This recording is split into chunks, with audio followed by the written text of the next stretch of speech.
Hi guys! Welcome sa Pinoy Simple Recipe. Guys, ito na yung pang-5 vlog po natin. At syempre guys, gusto ko lang magpasalamat sa mga nanood ng ating mga previous videos. At kung ikaw ay hindi pa nakasubscribe, please subscribe and hit the bell button para mas updated ka sa mga susunod nating mga videos. At ngayong araw naman po guys ay magluluto tayo ng chicken caldereta sa gata. At para sa ating chicken caldereta sa gata, kailangan lamang po natin ng ating mga ingredients. Isang pirasong hiniwang sibuyas, 5 butil ng bawang, 2 pirasong kamatis,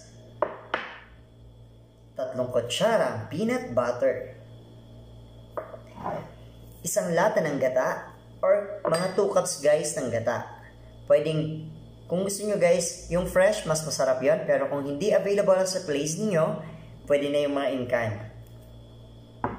Siyempre, 2 cups ng ating chicken broth. Kung hindi available ang chicken broth guys, ang ginawa ko dito, kumuha ako ng 2 cups ng water at nilusaw ko ang 1 cube ng chicken.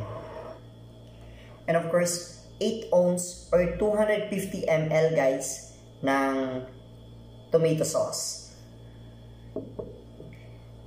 Kailangan din natin dito guys ng 1 peraso ng green and red bell pepper, 2 peraso ng patatas. At syempre, para sa huling kailangang ingredient, ang ating pinaka main ingredient, ang 1 kilong manok. Dito guys, ang ginamit ko ay 1 buong manok na hiniwa ko lang. So optional naman guys, kung gusto nyo para sa inyong caldereta ay 1 part lang ng manok or kung anong parts na gusto nyong ihalo. Kung gusto nyong breast lang. Pero ako guys, ang ginamit ko since ang available sa akin ay 1 kilong manok na buo. So hiniwa ko na lang siya into pieces. So guys, paano? Let's start. Okay, now guys, let's start cooking.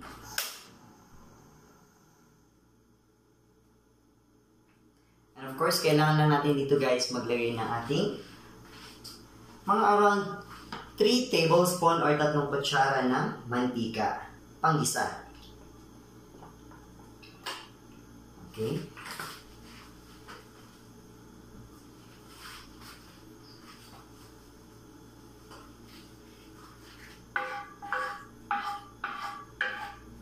Kailangan lang natin i-distribute yung oil para kapag nilagay na natin yung onion, hindi siya masusunog or mag-i-stick sa isang lugar.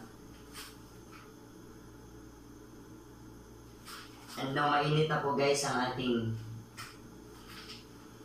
pan.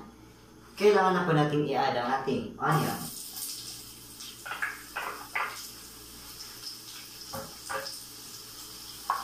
Ako guys, inuuna ko yung sibuyas. Kasi guys, mas madaling masunog ang ating bawang. So, mas maganda unahin natin ilagay ang ating sibuyas.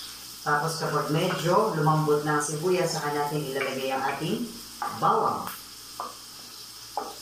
Actually, about 1 minute lang naman guys, or 30 seconds nga lang, pwede na natin i-add ang ating bawang. Kasi translucent na guys ang ating sibuyas.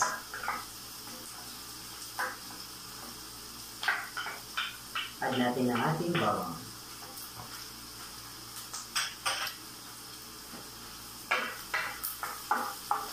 Haluin lang natin guys at higaan natin ang ating bawang at sibuyas sa mga around 1 minute sa ating pan bago natin ilalagay ang ating kamatis.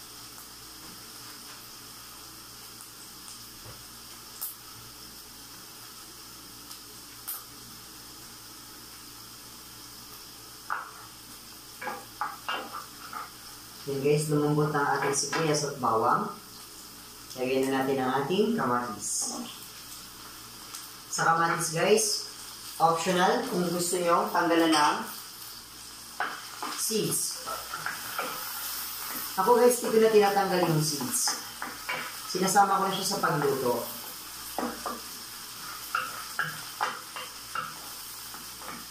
Okay? And now, i-cover lang natin siya guys. Hanggang sa medyo lumambot ang ating kamatis.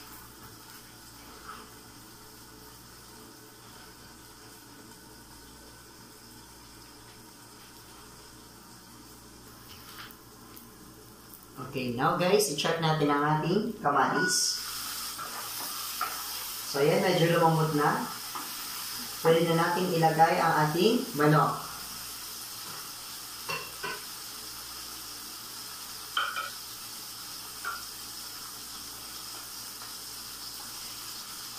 So huwag natin ibuhos guys. Kasi kahit hinugasan na natin yung manok at drainin na natin, meron pa rin natitirang tubig yan. So, hindi natin kailangan yan, guys.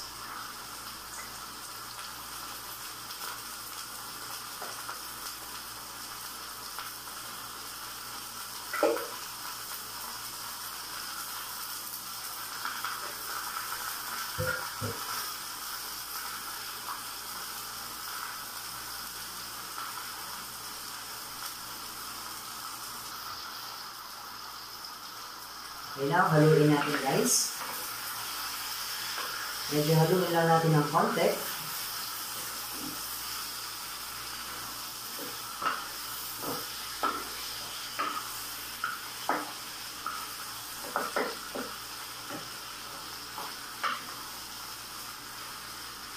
Tapos, tatakpan na po natin.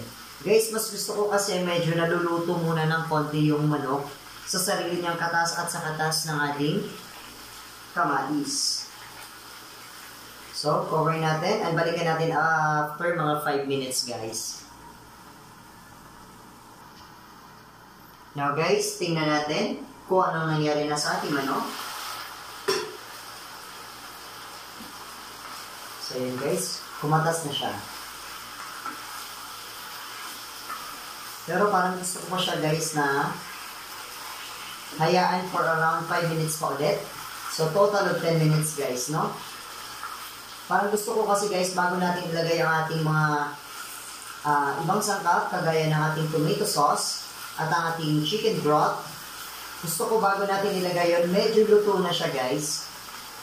Yung halos na luto siya sa sarili niyang katas.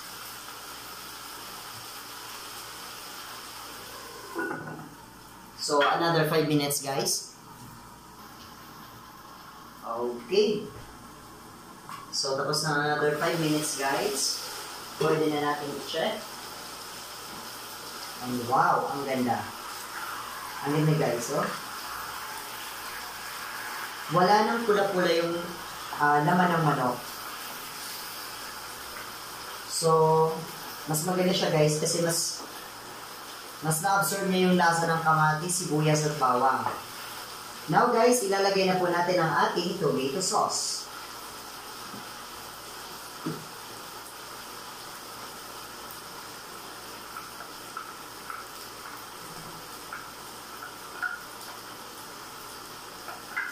So, tomato sauce natin, guys.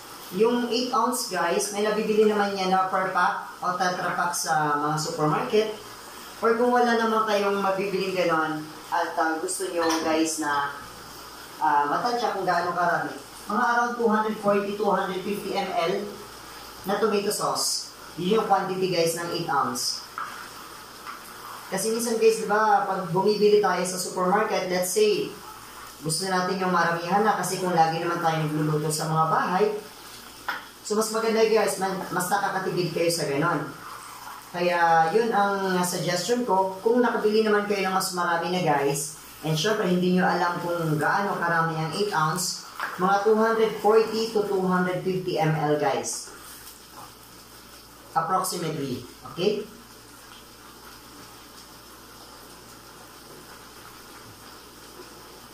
And now guys, ilalagay na po natin ang ating broth cubes. Chicken broth cubes ang ginamit ko guys. So papakuluin natin yun guys for around 10 to 15 minutes. Siguro mga 10 minutes is good enough guys. Kasi yung chicken mabilis maluto. And since ginisa na natin siya or sinutay na natin for around 10 minutes kanina, so mga 10 minutes is good enough. Kasi maglalagay pa tayo ng ating ibang ingredients like patatas and bell pepper. So yan guys, cover muna natin and balikan natin after 10 minutes. Okay, so after 10 minutes guys, Ayan na siya. So actually guys, na-reduce na yung kanyang pinaka-sabaw. Tingnan nyo. Hindi na-apaw sa kanya yung sabaw niya halos. Level na lang, di ba?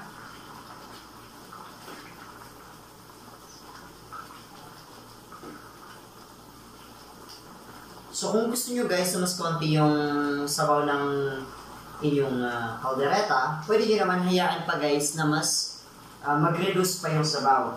So ngayon guys, ilalagay na natin ang ating patatas. Gusto ko na ilagay ang ating patatas para maluto agad siya guys. Kasi gusto ko guys yung patatas, yung lutong-luto, halos medyo na bubuhag-hag na siya sa sauce. Gusto ko yung ganun guys. Pero optional naman guys. Kung gusto nyo ng medyo halos buong-buo pa yung patatas, okay din naman yun guys. And now guys, ilalagay na natin ang ating gata. Ngayon ko na ilalagay ang ating gata. Pag nasa lata guys, kailangan medyo alug-alugin nyo ng konti para nawawala yung kumano sa ilalim, di ba? Para kuha mo talaga lahat ng gata. Ito yung nagpapasarap lalo guys, at nagpapakreamy. And syempre hindi lang yan, ilalagay pa natin ang ating peanut butter. Ngayon guys, pwede na natin ilagay ang ating peanut butter. 3 kutsarang peanut butter yan guys ha.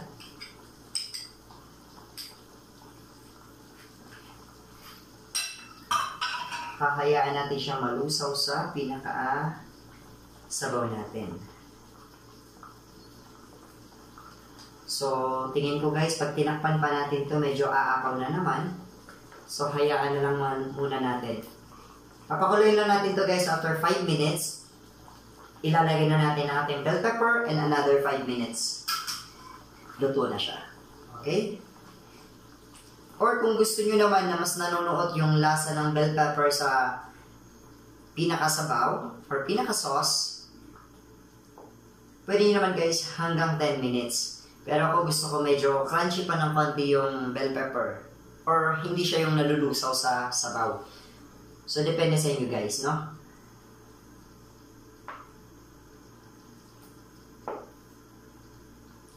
So hayaan muna natin siya ng mga 5 more minutes na kumukulo. Okay guys, after 5 minutes, pwede na natin ilagay ang ating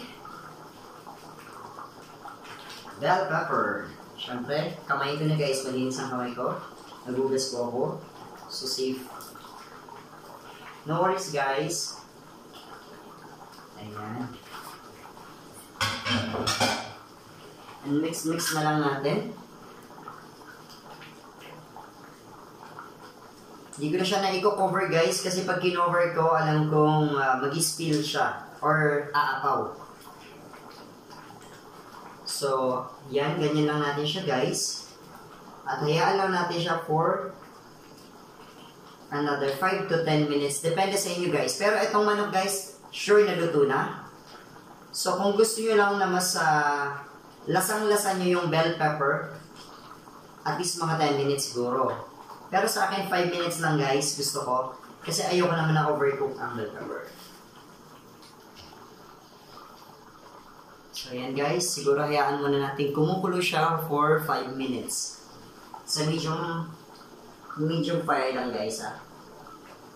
Medium heat lang gagamitin natin. Para hindi naman siya masunog. Okay, after 5 minutes guys, babalikan natin. Yan guys, finally, luto na ang ating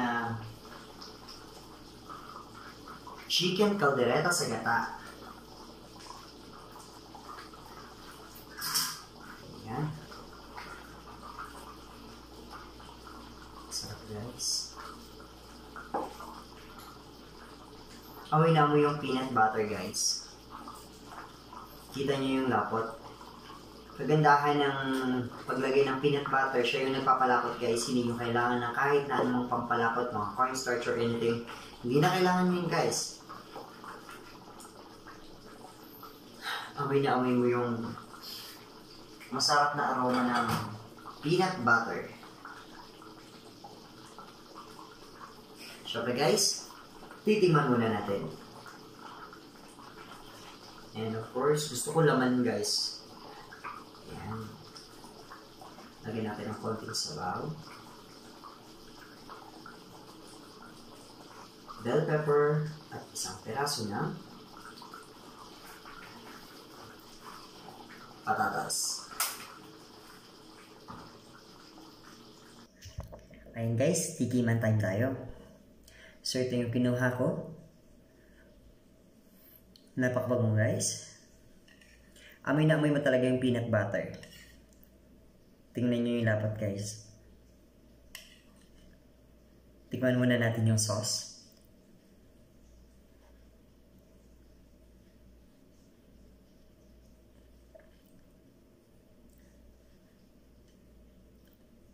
Yung sauce niya guys, to be honest, naglalaban yung tamis ng peanut butter at konting asim ng ating tomato sauce. And tingnan nyo guys, yung chicken lutong-luto. Kasi kanina guys, bago natin nilagay yung ating tomato sauce, halos ginisa natin siya na halos maluto na yung chicken. Kaya ang lambot.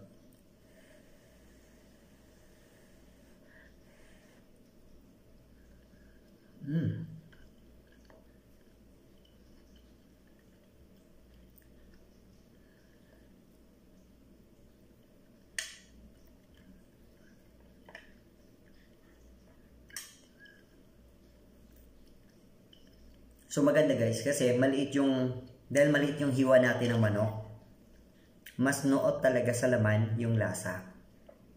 Actually nagpatamis dito guys yung sariwang kamatis na nilagay natin at saka yung lasa ng bell pepper at saka yung lasa ng peanut butter natin na nagko-complement talaga siyang husto dun sa lasa ng tomato sauce, kaya medyo tamis-asim ng konti.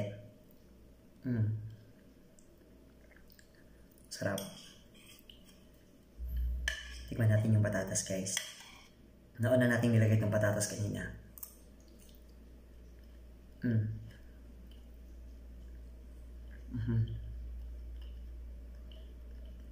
Sarap.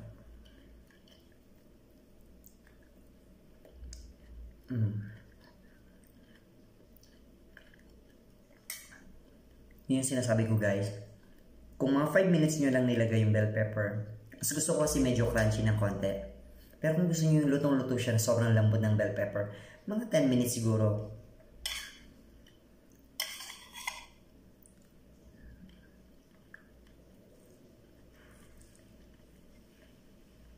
So guys, try nyo itong recipe natin. Napakasarap, napakadali. At lagi nyo po sanang papanoorin natin mga videos para sa mas maraming videos at mas madaling mga lutuin. Yan, paano guys? Kakain na muna ako. Paalam na. Happy New Year sa inyo lahat guys.